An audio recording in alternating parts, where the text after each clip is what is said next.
তিনটে বাজে, কিছুক্ষণ পর তো লোকজনেরা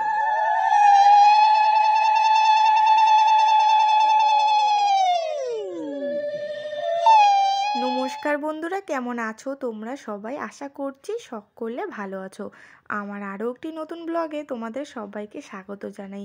দিনটা ছিল 2 ফেব্রুয়ারি, রবিবার, আর সেদিন ছিল সরস্বতী পুজো। তোমরা তো জানোই 2025-এর সরস্বতী পুজো কিন্তু দুদিন পড়েছে, সোমবার আর রবিবার।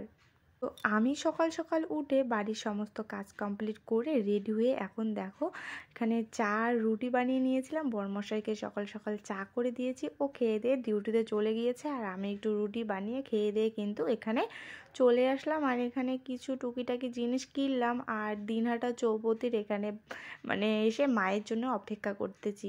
যাব একটু মামার বাড়িতে। তোমরা পুরো ব্লগটা দেখো, আশা করি ভালো লাগবে আর বুঝতেও পারবে। এদিকে দেখো শুধু কিন্তু মা না, দিদি বাবুসোনাও চলে এসেছে। তারপর কিন্তু আমরা 3 জন মিলে চলে গেলাম দাদুর বাড়িতে। আর আজকে যেহেতু সরস্বতী পুজো, রাস্তায় দেখো কত সুন্দর সুন্দর মা সরস্বতী রূপে কিন্তু অনেক অনেক আর কি বলবো ঘুরে বেড়াচ্ছে।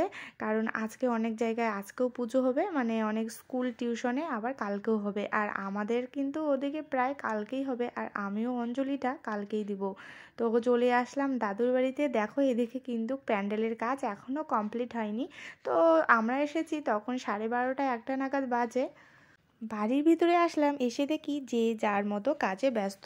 আগনাতে এখানে সবজি কাটতে বসে পড়েছে মামিরা। তারপর কিন্তু আমরাও এসে হাতে হাত লাগিয়ে কিন্তু সব কাজকর্মতে একটু হেল্প করছি। আর আমি এদিকে বসেছি লঙ্কা কাটতে। এসে দেখি প্রায় সবজি কাটা শেষ, বাকি যে টুকটাক ছিল এই স্যালাডের জন্য অনেক কিছু ছিল, এগুলো একটু কাটতে হেল্প করেছি। আর আজকে আছে আমার ছোটো মামার আশীর্বাদ, এই জন্যই কিন্তু আজকে দাদুর বাড়িতে আসা।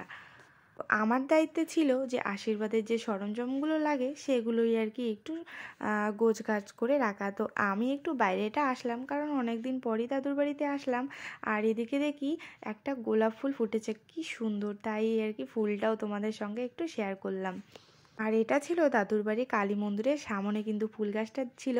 দেখো একটা ফুল ছিঁড়ে কিন্তু আমি কানেও গুজে দিয়েছি। কেমন লাগছে আমাকে আমি এখন এসেছি বাইরে এই যে ফুল তুলতে, কারণ এখন 3টে বাজে, কিছুক্ষণ পর তো লোকজনেরা আসবে, ফুল তো লাগবে। আর এটা ছিল আমার দাদুর বাড়ি। এই দেখো বাইরে বাইরে বাড়ি না, বাড়ির সাথেই যে জমিটা, এই জমিটা। আর এখানে দেখো কি বড় বড় লাপা শাক, এগুলো যে তোমরা বড় বড় গাছ দেখতে পাচ্ছ বন্ধুরা, এগুলো কিন্তু সব লাপা শাক। দেখো কত বড় বড় লাপা শাক।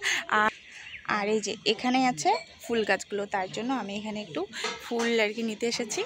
চলো তোমাদের এবার পুরো বাড়িটা একটু ঘুরে দেখাই, কারণ প্যান্ডেল কমপ্লিট। এটা ছিল বাড়ির ভিতরটা, দেখো কি সুন্দর করে সাজিয়েছে। আর আমি এখন যে জায়গায় দাঁড়িয়ে ভিডিও করছি সেগুলো হচ্ছিল আগের ঘর। এখানে দেখো আমার বাবাও কিন্তু চলে এসেছে, ওইদিকে একটা মাসিও চলে এসেছে। তো এটা ছিল নতুন ঘর, দেখো খুব সুন্দর করে সাজিয়েছে। আর এখানে চেয়ারগুলোতে কিন্তু কাভারও পরিয়ে নিয়েছে, কারণ একটু পরেই কিন্তু লোকজনেরা আসা শুরু করে দেবে। তো এটা ছিল ঘরের আর কি বলবো মাঝখানের রুমটা, আর এদিকে আর একটা রুম। তো এখানে যে বুনু রেডি হচ্ছে, দিদিও শাড়িটা চেঞ্জ করে নিল, আর আমিও কিন্তু মামির একটা নতুন শাড়ি পরে নিলাম। যাওয়ার সময় চুড়িদার পরে গিয়েছি, তো কথাই আছে শাড়িতেই নারী, তাই জন্য কিন্তু যেহেতু লোকজনেরা আসবে তাই জন্য কিন্তু একটা নতুন শাড়ি পরে নিলাম। চলে আসলাম এবার বাইরে। আর এই জায়গাটা ডেকোরেশন করেছে খাওয়ার জন্য, দেখো কত সুন্দর লাগছে। আর প্যান্ডেলের যে কাপড়গুলো ছিল সেগুলো কিন্তু নতুন ঝকঝকে। আর এটা ছিল বাইরে বাড়ি, ওই যে দাঁড়িয়ে আছে মামা, ওদিকে কিন্তু মেন রাস্তা, তারপর থেকেই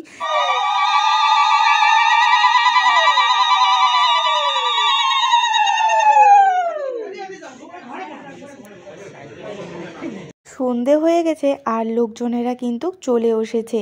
আর আমরা কিন্তু যে কোনো কাজের শুভ কাজের সূচনাটা উলুধ্বনি দিয়েই শুরু করি।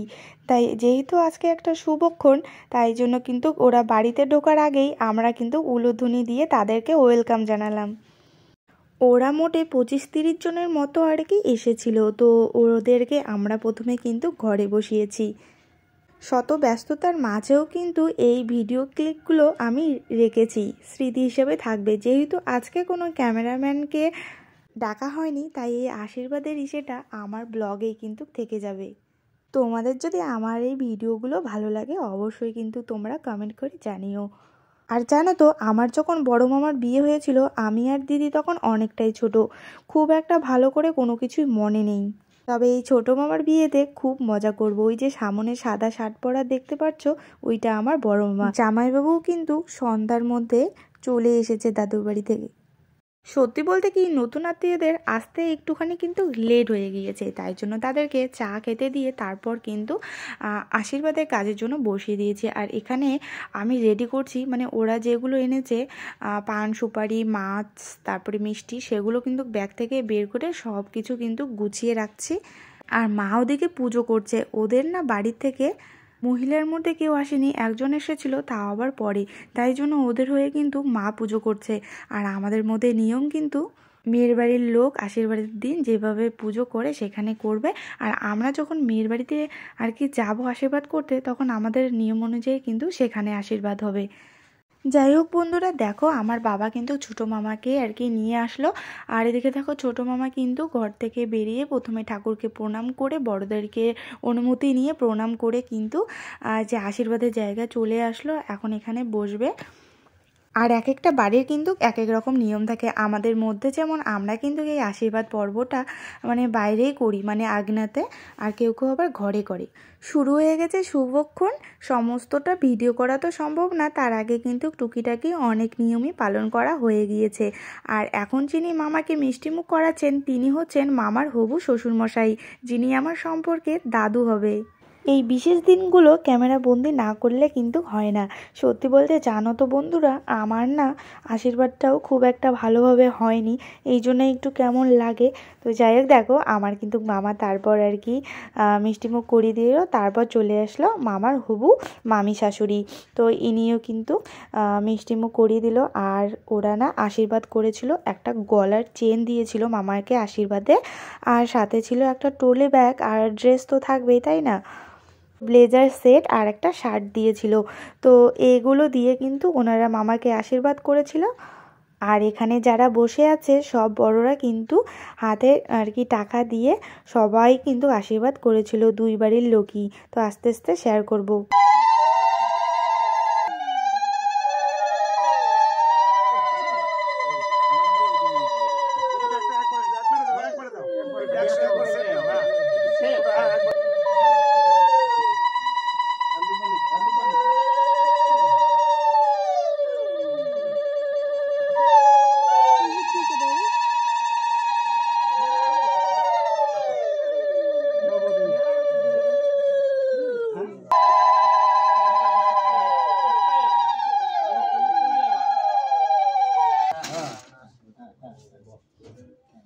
চলুন এবার আস্তে আস্তে একটু পরিচয় করে দিই সবার সাথে। ইনি হলেন আমার দিদা। তো ওনাদের আশীর্বাদ করার পর কিন্তু প্রথমে দিদা আশীর্বাদ করলো, তারপর দাদুও করেছে। আর এই যে আমার বড় মামা, এদিকে দাদু দিদা বসে আসার জন্য বড় মামা ভাইকে আশীর্বাদ করে কিন্তু এনাদেরকেও প্রণাম করে নিল। একে একে কিন্তু ছেলের বাড়ির লোক মেয়ের বাড়ির লোক সবাই কিন্তু হাতে কিছু আর কি টাকা দিয়ে তারপর কিন্তু আশীর্বাদ করে নিচ্ছে।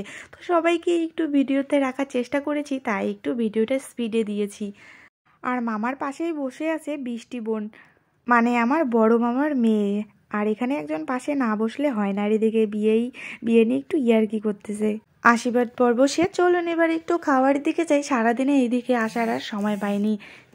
সব রান্নাই শেষ, আর সব বিয়ে বাড়িতেই দেখবে এই বেগুনিটা কিন্তু লাস্টেই বানায়, কারণ বেগুনিটা গরম গরম খেতে ভীষণ ভালো লাগে। আর আমার বরমশাই কিন্তু সন্ধ্যার দিকে এসেছে, তবে আমরা অনেকটাই আগে এসেছি। তো দুই জামাই মিলে কিন্তু এদিকে মাংসর বাটি রেডি করছে, কারণ এদিকে কিন্তু সমাজ বসে গিয়েছে। যেহেতু শীতের দিন তাই জন্য কিন্তু খুব তাড়াতাড়ি সমস্তটা হচ্ছে। আর এই বাড়িতে জামাই বলতে জানোই তো, তিনটে জামাই, এক হচ্ছিল আমার বাবা আর দুই হচ্ছিল এই যে ভাগ্নি জামাই। তো দেখো এদিকে কিন্তু যারা নিমন্ত্রিত ছিল পাড়া প্রতিবেশী তারপর আত্মীয় সবাই কিন্তু বসেছে খেতে। আর এখানে একবারে কিন্তু 40 জনের মতো খেতে বসেছে। আর বাড়ির ভিতরে চলছে এখানে ফটোশ্যুট। আমার বাবার সাথে মামিদের ভীষণ একটা মজার মুহূর্ত। নতুন আত্মীয়দের তরফ থেকে আসা দুজন নিরামিষ খায়, তাই তাদের জন্য কিন্তু ভিতরে আর কি রান্না করা হয়েছে, আর আগনাতে তাদেরকে আলাদা টেবিলে খেতে দেওয়া হয়েছে। আর এদিকে কিন্তু আত্মীয়রা খেতে বসেছে। মোটে কিন্তু আমাদের অ্যারেঞ্জমেন্ট 150 জনের মতো ছিল। আর ওই দেখো আমার বরমশাই কিন্তু ক্যাটারিং করছে। ও সন্ধ্যাবেলার দিকে এসেছিল আর এসেই কিন্তু কাজে লেগে পড়েছে। আর আজকের মেনুতে কী কী ছিল সেটা তো তোমাদেরকে ভালোভাবে বললামই না। ছিল সাদা ভাত, স্যালাড, মুড়িঘণ্ট, মাছের কালিয়া, মাংস, ডাল, বেগুনি, পাঁপড় ভাজা, চাটনি, মিষ্টি, এসবই। আসলে পুরোটা তোমাদেরকে আর কি বলবো ভিডিওই করা হয়নি। তো সবার খাওয়া দাওয়া কমপ্লিট। লাস্টে দেখো আমার বরমশাই আর একটা মামা খেতে বসেছে আর পুরো প্যান্ডেলটা ফাঁকা। আর এখানে জামাইবাবু তাদেরকে পাহারা দিচ্ছে। রাত কিন্তু অনেক হয়ে গেল আর এখন আমাদের নতুন আত্মীয়রা বাড়ি চলে যাবে। তো মামা বড়দেরকে প্রণাম করলো। আর আমার দাদুর বাড়ির কিন্তু বাড়ির ভিতর আর বাড়ির বাইরেটা কিন্তু অনেকটাই জায়গা আছে, খোলামেলা পরিবেশ, তাই গাড়িগুলো রাখতে খুব একটা অসুবিধা কিন্তু তাদেরকে পোহাতে হয়নি। তো চলুন ওরা এবার বাড়ি ফিরে যাবে। তো সবাই আমার মামাকে আশীর্বাদ করো, মামার যত নতুন জীবন খুব সুন্দর আর ভালো হয়। আজকের ভিডিওটা এখানেই এন্ড করছি। দেখা হবে নতুন সুন্দর একটা ভিডিওতে। ততক্ষণে সবাই সুস্থ থাকবেন, ভালো থাকবেন।